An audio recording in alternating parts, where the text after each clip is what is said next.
Wethu lona-ke nguzanele ehlatshwayo obulawa-ke yindoda yakhe emva-ke kwengxabano. Kanti-ke kuthiwa kwengane yakhe usesibhedlela ngoba naye wazama-ke ukuzibulala. Kanti kunenye ikliphu esabalele ey'nkundleni zokuxhumana la khona-ke uzanele eveza khona ukuthi indoda yakhe njalo nje uma ngabe-ke kuxatshene yona-ke izinto-ke isolva ngokuthi-ke imshaya. Wayeveza ukuthi cha useyaphuma kuyona. Nayi-ke le kliphu wey'ngane zakwethu, mina ngifisa ukuthi ngizwe uvo lwakho nombono wakho.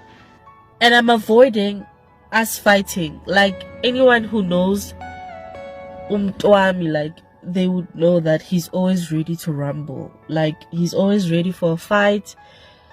Even on Sunday, I was literally like holding him back to say, dude, like just wait a moment. Don't be like this. Don't do this. He was ready to fight. And now I'm just going to leave him. Like, I'm going to be quiet. I won't say anything because he needs to deal with them. What's up, dude?